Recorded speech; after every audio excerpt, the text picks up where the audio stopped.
Big boss Malayalam season 6-ൽ നിന്നും നാളെ evict ആകുന്ന വ്യക്തി നോറ ആയിരിക്കും. അത് നമുക്ക് 100% കൺഫർമേഷൻ കിട്ടിയിട്ടുണ്ട്. നോറയ്ക്കൊപ്പം ആരാണ് പുറത്തു പോകുന്നത് എന്ന് നമുക്ക് കൺഫർമേഷൻ കിട്ടിയിട്ടില്ല. ഒന്നിൽ കൂടുതൽ എവിക്ഷൻ ഉണ്ടാകുമെന്നാണ് നമുക്ക് അറിയാൻ കഴിഞ്ഞിരിക്കുന്ന വിവരം. നോറയുടെ കാര്യത്തിൽ കൺഫർമേഷൻ ആയിട്ടുണ്ട്. ബാക്കിയുള്ളവരെല്ലാം സേഫാണ്. ജിൻഡോ, അഭിഷേക് ഓൾറെഡി ഫിനാലേക്ക് സെലക്ട് ആയ ആളാണ്. ജിൻഡോ, ജാസ്മിൻ, പിന്നെ നമ്മുടെ സിജോ, ഇത്രയും പേര് സേവ്ഡ് ആണ്. ബാക്കി ഋഷി, ശ്രീതു, നോറ, ഇവർ 3 പേരാണ്. അതിൽ നോറ 100% കൺഫേം ആയിട്ടുണ്ട്. പിന്നെ നമ്മുടെ ശ്രീതു, ഋഷിയും, ഇവർ രണ്ടിൽ ആരെങ്കിലും ഒരാളും കൂടെ പോകാനുള്ള ചാൻസ് കാണുന്നുണ്ട്. കാരണം ടോപ്പ് 5ലേക്ക് എത്തിക്കേണ്ടിയിരിക്കുന്നു.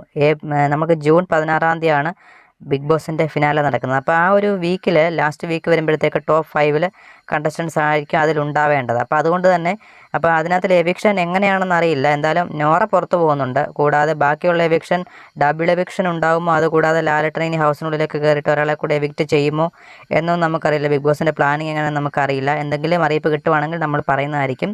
കൂടുതൽ അപ്ഡേറ്റായി മറക്കാൻ നമ്മുടെ ചാനൽ സബ്സ്ക്രൈബ് ചെയ്യുക. നമുക്ക് അടുത്തൊരു വീഡിയോ ആയിട്ട് തുടങ്ങണം. Okay, by.